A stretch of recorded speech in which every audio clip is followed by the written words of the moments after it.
l'histoire incroyable de Mordechai Rovchkin. Vous avez entendu parler de lui? Mordechai Rovchkin, aux États-Unis, c'est un chassid. Aux États-Unis, il avait une entreprise. Je crois qu'il était Chabad d'ailleurs. Enfin, il est Chabad toujours. Il avait une entreprise. Bon, il est tombé dans un peu le blanchiment d'argent. Malheureusement, aujourd'hui, on va pas dire, il y a aucune personne qui est en dehors de ça. Comme tout le monde, c'est pas par vol, mais par manque de sérieux, on va dire. Un peu de blanchiment d'argent à droite à gauche. Bon, malheureusement, aujourd'hui, c'est un fléau. Le mec, il est au chômage en France, au Portugal, en Italie, les allocations familiales partout, etc. Lui, pareil, il avait 2-3 trucs qui étaient pas clean, ok? Maintenant, il a renvoyé là-bas un de ses travailleurs qu'il a balancé. Il a appelé les impôts, voilà, comme ça. Maintenant, aux États-Unis, ils sont ultra sévères sur le blanchiment d'argent. Ultra sévères. Il est tombé sur une juge antisémite. Donc, il a reçu, écoutez bien, la peine maximale de 28 ans de prison pour blanchiment d'argent. 28 ans de prison. Blanchiment d'argent, voilà, il a ouais, 28 ans de prison. Ouais. Il s'appelle, ouais, c'est un chassid, quoi. Maintenant, 28 ans, imaginez-vous ce que c'est. Hein. Même un meurtre, le mec, il prend pas 28 ans de prison. Je sais pas ce qu'ils ont...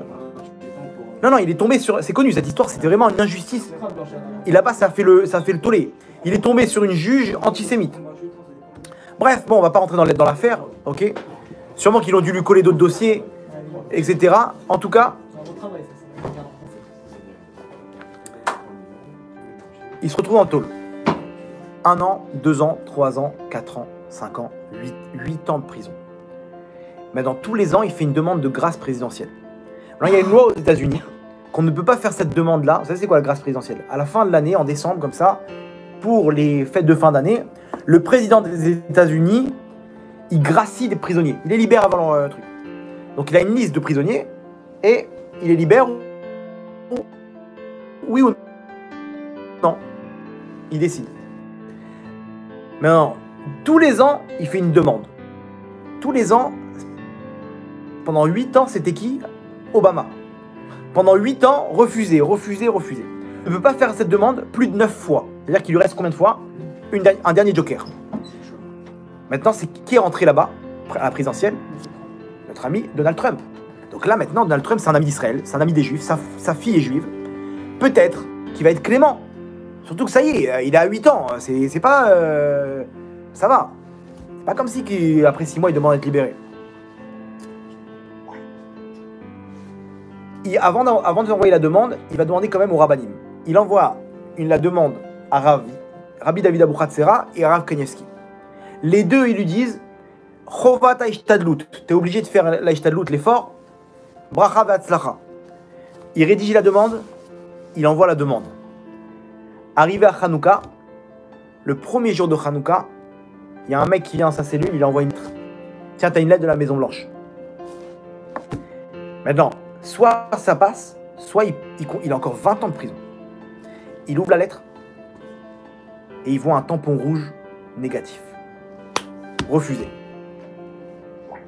Il commence à trembler tout son corps. Non, il vient d'apprendre qu'il est reparti pour 20 ans de tôle, 20 ans de prison. Il a 2 doigts de s'évanouir. Il ne sait plus quoi faire. La lettre, elle lui tombe des mains. Et il ne sait plus quoi faire. Il va pour s'évanouir. Et d'un coup, il a un éclat. Il s'arrête, il dit « Quoi? J'ai pas d'émouna? Ça y est, parce que j'ai plus de solution. Ma seule solution, c'était quoi? C'était Trump. Parce que j'ai plus de solution. Je vais pleurer, je vais commencer à me plaindre. Elle est où ma émouna? Hachem, il est pas au-dessus de Trump.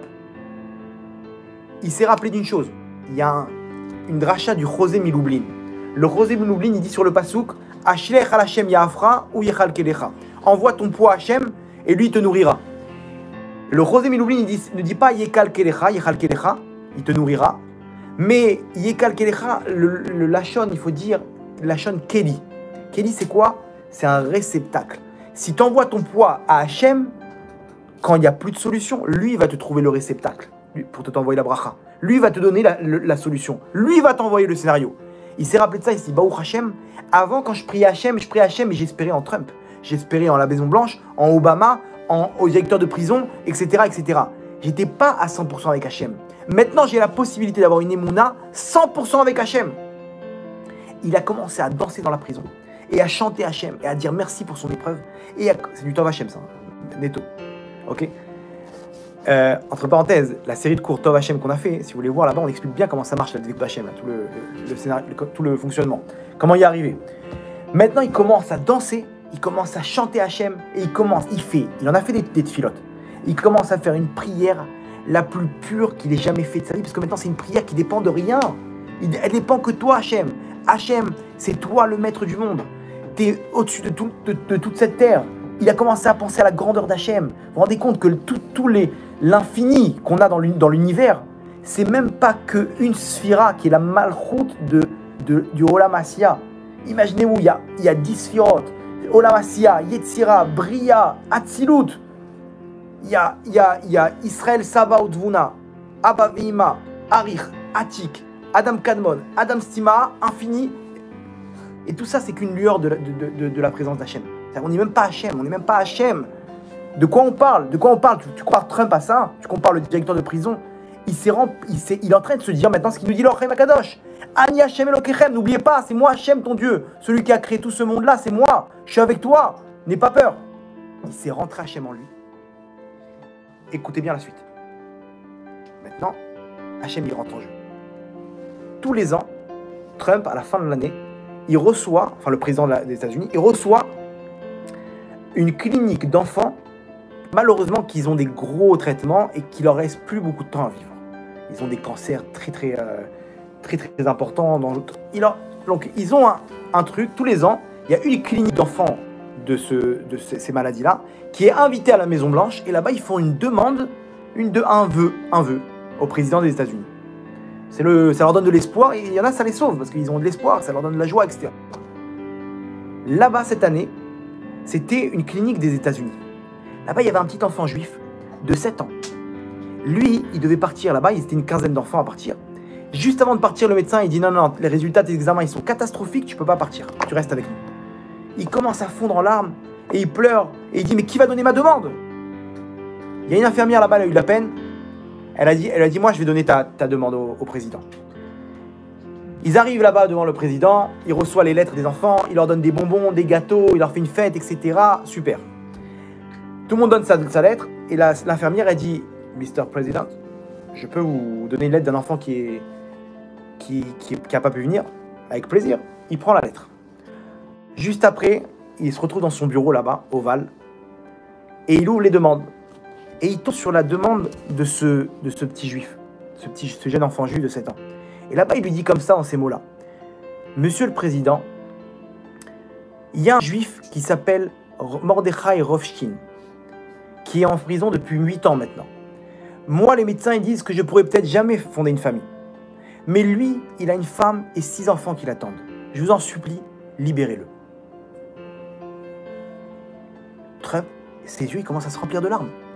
Il se dit, mais juste avant, je voyais quoi comme demande? Je veux des bonbons, je veux une croisière, le tour du monde en croisière. D'un coup, il voit un juif qui pense à un autre frère juif qu'il ne connaît même pas, qui prie pour lui, mais qui a de la peine pour lui. Je ne peux pas refuser ça. Il a appelé un mec, il tamponne, libération, grâce présidentielle. Écoutez bien, l'autre il est dans sa prison en train de chanter. Zot Hanouka, le 8e jour de Hanouka, il reçoit une lettre de la Maison Blanche. Il ouvre la lettre, libéré. Imaginez-vous le scénario, d'où ça sort cette lettre maintenant? Il appelle sa femme, il dit, chérie, viens me chercher, je suis libéré. Quoi? Mais c'est pas possible, comment ça fait? Je sais pas, lui-même il savait pas. Akadosh Baruch. Sa femme elle lui dit, t'inquiète pas, j'ai pas besoin de te préparer une valise, ça fait 8 ans que la valise elle est dans le coffre. Et même quand tu m'as dit que t'allais pas sortir, je l'ai laissée dans le coffre. Elle est venue chercher. Ça c'est l'héritage d'Am Israël.